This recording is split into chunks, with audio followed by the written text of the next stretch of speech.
Welcome back नाजरीन। खेल के मैदान से ताज़ा तरीन अपडेट ये है कि विमेन T20 वर्ल्ड रैंकिंग जारी कर दी गई है। इसके अलावा पीसीबी ने T20 टीम का जो ऐलान किया है उसके लिए कल से कैंप लगेगा। यूसुफ अंजुम साहब, मैं आपसे जानना चाहूँगी, कैंप में कोई 5 खिलाड़ी नए भी ऐड हो रहे हैं जिनका जो है हम अक्सर जिक्र करते रहते हैं, उनकी भी वनडे के लिए जिन्होंने जाना है। इसके अलावा वनडे की जो टीम है उसका ऐलान कब तक होगा?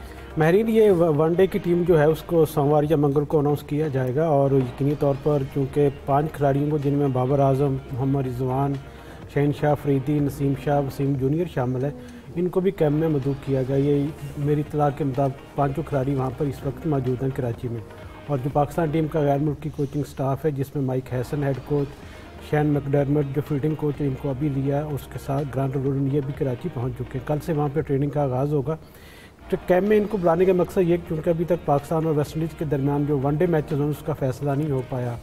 वेस्ट इंडीज़ क्रिकेट बोर्ड ने जो वनडे मैचेस के लिए अपनी जो टिकटों की फ़रोख्त उसका भी आगाज़ कर रखा है। पीसीबी ने हालांकि कहा हुआ कि ये जो वनडे मैचेस हैं इनको भी T20 में तब्दील किया जाए।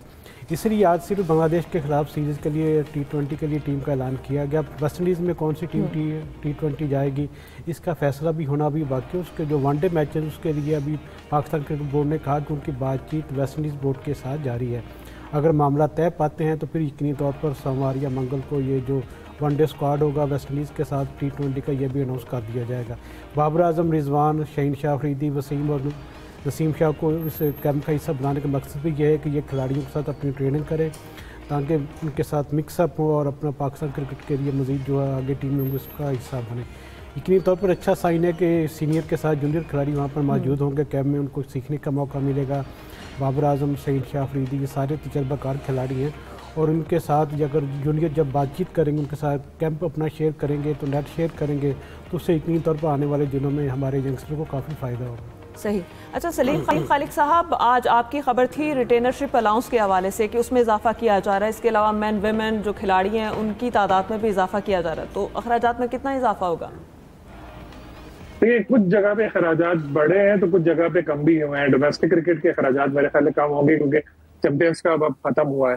ये जो प्लेयर्स के रिटेनरशिप के पैसे बढ़े हैं, इसकी एक वजह ये भी है कि जो कॉन्ट्रैक्ट इनके साथ हुआ था, जो ज़का अशरफ के दौर में 3 साल का, जो हिस्ट्री में फर्स्ट टाइम हुआ था कि आईसीसी का जो पाकिस्तान को शेयर मिलता है आमदनी से, उसमें से प्लेयर भी अपना हिस्सा लेंगे।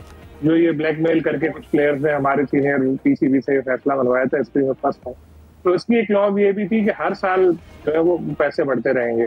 तो अब जाहिर है एक और साल आ रहा है तो उसमें शायद पैसे इनको बढ़ाने पड़ेंगे, इसलिए ऐसा किया था। और 5 और प्लेयर जो है उनका इजाफा भी किया गया है, इसमें कॉन्ट्रैक्ट में किया जाएगा। अभी अनाउंस तो हुए थे, पिछले साल 25 थे, अब शायद 30 होंगे। वुमेन की में भी इस तरह पैसे बढ़ाए गए।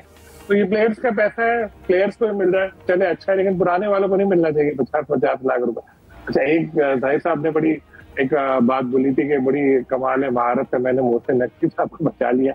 हालांकि जितना ज्यादा क्रिटिसिज्म मैं कर रहा हूँ, मेरा नहीं ख्याल, क्योंकि आप देखें हम लोगों ने अभी खबर दी वो वाली जो डोमेस्टिक क्रिकेट का कराची के मैदान से उन्हें करने वाली, आप देखें किसी मीडिया ने वो खबर नहीं उठाई। सिर्फ एक्सप्रेस पे छपी, एक्सप्रेस टीवी पे चली, किसी ने नहीं उठाई। 2 दिन बाद फिर जब पीसीबी ने बाकायदा अनाउंस किया तो वो भी डरते डरते लोगों ने उस चीज पे बात करना शुरू की। पीएसएल पे जितना हम लोगों ने लोग काम का ये जो हम लोग पॉइंट आउट, हम तो अपने तौर पर कर रहे होते हैं और ना हमको कोई नौकरी चाहिए पीसीबी में, ना हम कोई क्रिमिनल है, ना हमारी कोई करोड़ों अरबों रुपए की जायदादें हैं कि किसी से डरे, हम तो अपने तौर पे कर ही रहे होते हैं। लेकिन मैं देखता हूँ ये जाहिर साहब का इस हद तक पॉइंट ठीक है कि बाकी मीडिया और साबिक क्रिकेटर वगैरह एक हॉल में बंद हो गए हैं, तो शायद इस वजह से थोड़े इश्यूज हो। लेकिन जहां जहां जरूरत महसूस हो वहां पर बीइंग जर्नलिस्ट सबको आके उसकी निशानदेही करते रहना चाहिए और बताना चाहिए। लेकिन हर चीज जो ऊपर वाले बंदे के ऊपर डाल दे कि जो अपने ओहदे में सबसे बड़ा, ये भी दुरुस्त नहीं है। आपको अगर जिम्मेदारी मिली है तो अपना फिर उसको, कामयाबी को अगर आप कर रहे हैं तो फिर नाकामी को भी एक्सेप्ट करना चाहिए। सलीम भाई, हमारी बातें दिल पे ना लगाया करें। अच्छा, नहीं, आपकी बातें दिल पे नहीं लगाता साहब, दिमाग में लगाता हूं। अच्छा साहिब साहब, यहाँ एक सवाल है, चैंपियंस कप हो, डोमेस्टिक क्रिकेट हो, गलत फैसले कुछ लोग कर लेते हैं और फिर करोड़ों का नुकसान होता है। ये जो नुकसान होता है इसका अजाला कैसे मुमकिन है? मतलब जो लोग गलत फैसले करते हैं, कोई चेक एंड बैलेंस नहीं है, किसी का एहतसाब का कोई अमल नहीं है यहाँ पर? किससे सवाल आपसे जाहिर साहब, आपसे चैंपियंस कप का वो तो हम पहले भी जिक्र कर चुके हैं। देखें last year champions cup introduce कराया था, 7-5 मेंटोर अनाउंस कराए थे। आज प्रेस कॉन्फ्रेंस जो थी अब्दुल्ला खुर्रम नियाज़ी की और जुनैद ज़िया की, उसमें ये बताया गया, क्योंकि पता तो सबको पहले भी था कि उनमें से 3 मेंटोर जो है वो रिज़ाइन दे चुके हैं, जबकि मिसबा और सरफराज जो है वो अकेडमी में काम करते हैं। क्या काम करते हैं, उनका क्वेश्चन के जवाब में ये कहना था कि इसका तफसीलात जो है वो वाकिफ दे सकते हैं कि वो उनसे क्या काम ले रहे हैं। चैंपियंस कप जो है एक अच्छा आइडिया था, जिसमें आपके तमाम टॉप के जो है क्रिकेटर्स हिस्सा लेते थे, और फैसलाबाद में जैसा कि हमने गुज़श्ता रोज़ भी इसका जिक्र किया था। एहतसाब तो होता है यकीनी तौर पर, लेकिन क्योंकि खुर्रम नियाज़ी साहब, जुनैद ज़िया साहब ने एक नया सिस्टम फिर लिया है, और फिर बज़ेदा है कि सिस्टम में कोई तब्दीली भी नहीं की गई, और फिर इतनी तनकीद के बावजूद उन्होंने उसको बरकरार रखा है कि यही 2 टीमें होंगी। और अगर कराची की 2 टीमें, साथ ही साथ उन्होंने तारीफ़ भी कर दी है कि कराची की टीमों में बड़ा पोटेंशियल है, दोनों टीमें जीतेंगी, दोनों भी क्वालिफाई कर सकती हैं। एकदम 18 से 8 कर देना या 6 कर देना ये नुकसानदेह है। हाँ, एक और बात जिसका जिक्र करना चाहूँगा, जब उन पर सवाल किया गया कि आप रावलपिंडी और इस्लामाबाद में ही क्यों क़यादत ट्रॉफी के तमाम मैचेस रख रहे हैं, उन्होंने कहा जी इसकी वजह मौसम और पिचेज़ हैं। ये समझ मेरी समझ से बालातर है, क्योंकि सितंबर में जो मौसम होता है वो बाकी शहरों का भी बहुत अच्छा होता है। क़यादत ट्रॉफी को बिल्कुल महदूद कर देंगे आप 2 शहरों को, ट्विन सिटी तक, तो ये तो मेरा नहीं ख्याल कि ये क्रिकेट के फ़रोग़ की बात है। बहुत से ऐसे शहर हैं जहाँ पे इब्तिदा में मैचेस कराए जा सकते हैं। आगे अक्टूबर नवंबर में जाकर कोई मौसम ख़राब हुआ था या फोग वगैरह हुई थी। सही। अच्छा जाहिर साहब, कल मोल्डर वाली बात आपकी बड़ी सही साबित हुई है, वो ज़रा नाज़रीन को दोबारा बताइएगा। नहीं, वो तो व्यान मोल्डर जो है ना, क्योंकि ज़ाहिर है वो साउथ अफ्रीका के आजकल कैप्टन है, जिम्बाब्वे के खिलाफ अपनी टीम की कप्तानी कर रहे हैं।